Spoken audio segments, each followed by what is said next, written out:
ചില ദിവസങ്ങൾ നമ്മൾ എഴുന്നേൽക്കുന്നത് ഹൃദയത്തിനകത്ത് വലിയ ഭാരത്തോടു കൂടിയിട്ടായിരിക്കും. ആ ഭാരം എന്താണെന്ന് പറഞ്ഞറിയിക്കാനായിട്ട് പറ്റത്തുമില്ല. എന്നാൽ ആ ഭാരം ഇങ്ങനെ മനസ്സിനകത്ത് കൊണ്ടു നടന്ന് അത് ഭയമായി തീരും. ഭയവും ഭാരവും ജീവിതത്തിൽ കടന്നു വരുമ്പം ഓർത്തിരിക്കേണ്ടുന്ന ഒരു വചനമാണ് ഇന്ന് ഞാൻ നിങ്ങളോട് ഷെയർ ചെയ്യുന്നത്. ജീവിതത്തിലെ പ്രശ്നങ്ങൾ, കുടുംബ പ്രശ്നങ്ങൾ, സാമ്പത്തിക പ്രശ്നങ്ങൾ, തലമുറയുടെ പ്രശ്നങ്ങൾ, എന്ത് പ്രശ്നവും പ്രയാസവും ആയിക്കൊള്ളട്ടെ, എപ്പോഴും നിങ്ങൾ ഓർക്കേണ്ടത് സംരക്ഷിക്കുന്ന ദൈവത്തിൻ്റെ കരത്തിനകത്താണ് നിങ്ങളെപ്പോഴും ആയിരിക്കുന്നത്. ദൈവിക സംരക്ഷണം നിങ്ങൾക്ക് ചുറ്റുമുണ്ട്. ഇന്ന് ഈ വചനത്തെക്കുറിച്ചും എൻ്റെ മിഷണറി യാത്രയുടെ ചില അനുഭവങ്ങളെക്കുറിച്ചും ഒക്കെ ഇന്ന് ഷെയർ ചെയ്യുന്നുണ്ട്. തുടർന്ന് ഈ സന്ദേശം കേൾക്കുക, നിങ്ങൾക്കൊരു അനുഗ്രഹമായിരിക്കും. കേൾക്കുക.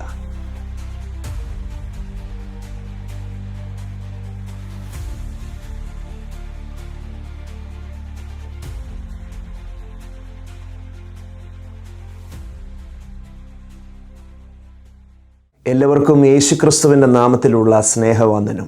ഒരിക്കൽ കൂടെ ദൈവവചന ചിന്തകൾ നിങ്ങളുമായി പങ്കിടുവാൻ ലഭിച്ച ഈ നല്ല അവസരത്തിനായിട്ട് ദൈവത്തെ സ്തുതിക്കുന്നു. ഈ സന്ദേശം നിങ്ങൾ കേൾക്കുക, നിങ്ങൾക്ക് അനുഗ്രഹമായിരിക്കും. നിങ്ങളുടെ സ്നേഹിതർക്കും കൂടെ ഷെയർ ചെയ്യാനായിട്ട് ദൈവനാമത്തിൽ ഓർമ്മിപ്പിക്കുകയാണ്. ഞാൻ ഇന്ന് രാവിലെ എഴുന്നേറ്റപ്പോൾ ദൈവത്തിൻ്റെ ആത്മാവ് എൻ്റെ ഉള്ളത്തിൽ തന്നൊരു വചനം ആവർത്തന പുസ്തകം 33 അധ്യായം അതിൻ്റെ 27 വാക്യമാണ്. ഇവിടെ ഇങ്ങനെ പറയുന്നു: പുരാതനനായ ദൈവം നിൻ്റെ സങ്കേതം, കീഴെ ശാശ്വത ഭുജങ്ങളുണ്ട്. നാം പോലും കാണാത്ത ഒരദൃശ്യ കരവലയത്തിനകത്താണ് നാം ഇപ്പോഴും ആയിരിക്കുന്നത്. ദൈവത്തിൻ്റെ കരങ്ങളിൽ നാം സുരക്ഷിതരാണ്. നമ്മെ എപ്പോഴും താങ്ങി നടത്തുന്ന, കരം പിടിച്ച് നടത്തുന്ന, സൂക്ഷിച്ച് കൊണ്ട് നടക്കുന്ന ഒരു ദൈവത്തിൻ്റെ സുരക്ഷിത വലയം നമുക്ക് ചുറ്റുമുണ്ടെന്നുള്ളത് ഇന്നു പകൽ നിങ്ങളുടെ ഹൃദയത്തിൽ ഈ വചനത്തിലൂടെ പതിയട്ടെ എന്ന് ഞാൻ ആഗ്രഹിക്കുകയാണ്. ഞാൻ ഈ വചനം വായിച്ചപ്പോൾ എൻ്റെ ഉള്ളത്തിൽ വന്ന ചിത്രം നിങ്ങൾ പലർക്കും അറിയാവുന്ന പോലെ എനിക്കൊരു 10 മാസം പ്രായമുള്ളൊരു മോളുണ്ട്.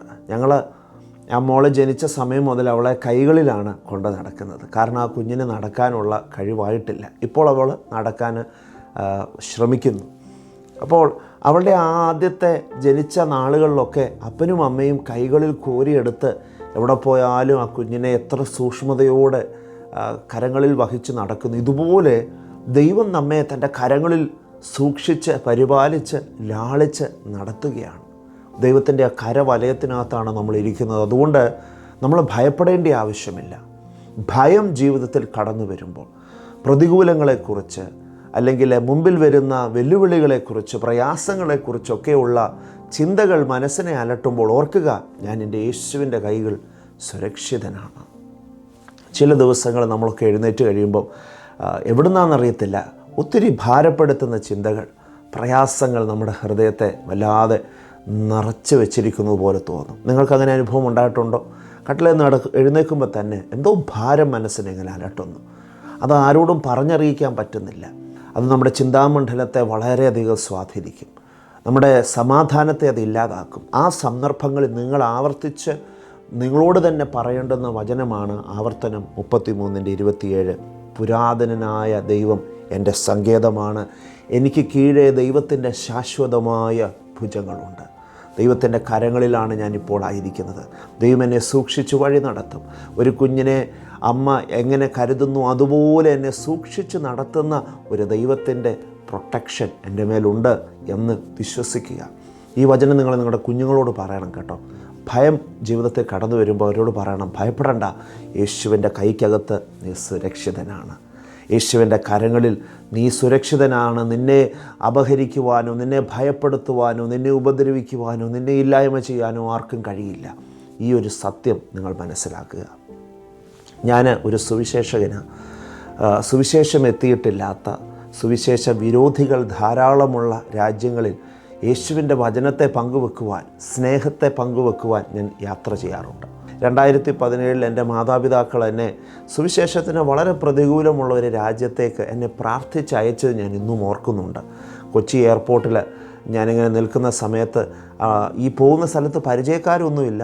വേറൊരു സ്നേഹിതൻ മുഖാന്തരം പരിചയമുള്ളൊരു വ്യക്തിയാണ് എന്നെ അവിടേക്ക് ക്ഷണിക്കുന്നത്. ഭാഷ വ്യത്യാസം, മലയാളികളില്ലാത്ത സ്ഥലം, ഉണ്ടെങ്കിലും എനിക്ക് ആരെയും അറിയത്തില്ല. സാധാരണ ആളുകൾ പോകാത്ത സ്ഥലം.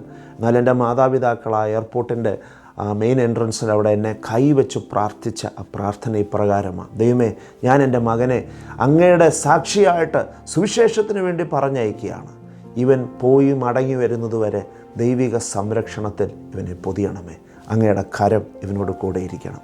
അതേ പ്രിയമുള്ളവരെ, ഞാൻ ദൈവത്തിൻ്റെ കരവും ദൈവത്തിൻ്റെ സംരക്ഷണവും അനുഭവിച്ച വ്യക്തിയാണ്. പല യാത്രകളിലും നമ്മളെ ഉപദ്രവിക്കാനും നമ്മളെ വളരെയധികം ശാരീരികമായിട്ടൊക്കെ പ്രശ്നങ്ങൾ കൊണ്ടുവരാനൊക്കെ അനേകർ ശ്രമിക്കുന്ന സമയത്ത് ഞാൻ കണ്ടിട്ടുണ്ട് യേശുവിൻ്റെ ആ കരത്തിൻ്റെ ആ സംരക്ഷണം എൻ്റെ ചുറ്റുമുള്ളത്. എന്നെ ഒരു മനുഷ്യനും തൊടാനാകാത്ത വിധത്തിൽ കർത്താവ് പരിപാലിച്ചിട്ടുണ്ട്. അനർത്ഥങ്ങളും കഷ്ടങ്ങളും ദുരിതങ്ങളും ഒക്കെയുള്ള ഈ ജീവിതയാത്രയിൽ നമ്മളെപ്പോഴും ഓർക്കുക, ദൈവത്തിൻ്റെ സംരക്ഷണം നമ്മുടെ കൂടെയുണ്ട്. ചില സന്ദർഭങ്ങളിൽ ചില വേദനിപ്പിക്കുന്ന അനുഭവങ്ങളും പ്രയാസങ്ങളും വന്നെന്നിരിക്കാം. എന്നാൽ അപ്പോഴും നമ്മെ സൂക്ഷിക്കുന്ന ഒരു ദൈവം നമ്മുടെ അരികിലുണ്ടെന്നുള്ളത് മറന്നു പോകരുത്. ഒരു കൊച്ചു കുഞ്ഞിനെ അമ്മ എപ്പോഴും കയ്യിലെടുത്ത് ലാളിച്ച് സൂക്ഷിക്കുന്നത് പോലെ, കരുതുന്നത് പോലെ ആ ദൈവത്തിൻ്റെ കരങ്ങളിൽ നമുക്ക് സുരക്ഷിതരായിരിക്കാം. ഈ ചിത്രം നിങ്ങളുടെ ഹൃദയത്തിനകത്ത് പതിഞ്ഞു കിടക്കട്ടെ. എപ്പോഴും നിങ്ങളെ യേശു കരങ്ങളിൽ കൊണ്ട് നടക്കുകയാണ്. ഇന്ന് ഈ സന്ദേശം കേട്ട ശേഷം നിങ്ങളുടെ ബൈബിൾ എടുത്ത് ആവർത്തന പുസ്തകം 33:27 അതിൻ്റെ 1-ാം ഭാഗം നിങ്ങൾ ഹൈലൈറ്റ് ചെയ്ത് വെക്കണം. ആ വചനം നിങ്ങൾ എപ്പോഴൊക്കെ മനസ്സിൽ ഭയം വരുന്നോ അപ്പോഴൊക്കെ ഏറ്റുപറയണം. പുരാതനനായ ദൈവം എൻ്റെ സങ്കേതം, കീഴെ ശാശ്വത ഭുജങ്ങളുണ്ട്. ആ ഭുജത്തിൽ നമുക്ക് വിശ്രമിക്കാം. ആ ദൈവത്തിൻ്റെ സംരക്ഷണത്തിൽ നമുക്ക് എപ്പോഴും സുരക്ഷിതരായി ജീവിക്കാം. ഭയങ്ങൾ മാറട്ടെ, നിരാശകൾ മാറട്ടെ. വെളിച്ചം, സമാധാനം, സന്തോഷം, ദൈവിക അനുഗ്രഹം നിങ്ങളിലും നിങ്ങളുടെ ഭവനത്തിലും നിറയട്ടെ എന്ന് പ്രാർത്ഥിച്ചുകൊണ്ട് ഇന്നത്തെ സന്ദേശം ഇവിടെ ചുരുക്കുന്നു. May God bless you. Prayer റിക്വസ്റ്റുകളുള്ളവർ സ്ക്രീനിൽ കാണുന്ന വാട്സാപ്പ് നമ്പറിൽ നിങ്ങൾ പ്രയർ റിക്വസ്റ്റുകൾ അയയ്ക്കുക. നമ്മുടെ പുതിയൊരു നമ്പറാണ്. പഴയ നമ്പർ നമുക്ക് ചില സാങ്കേതിക കാരണങ്ങളാൽ അത് റിക്കവർ ചെയ്യാനായിട്ട് കഴിഞ്ഞിട്ടില്ല. അതുകൊണ്ട് ഈ നമ്പറിൽ നിങ്ങളുടെ പ്രയർ റിക്വസ്റ്റുകൾ അയയ്ക്കുക. നമുക്ക് പ്രാർത്ഥിക്കാം. God bless U. ദൈവം നിങ്ങളെ ധാരാളമായി അനുഗ്രഹിക്കട്ടെ.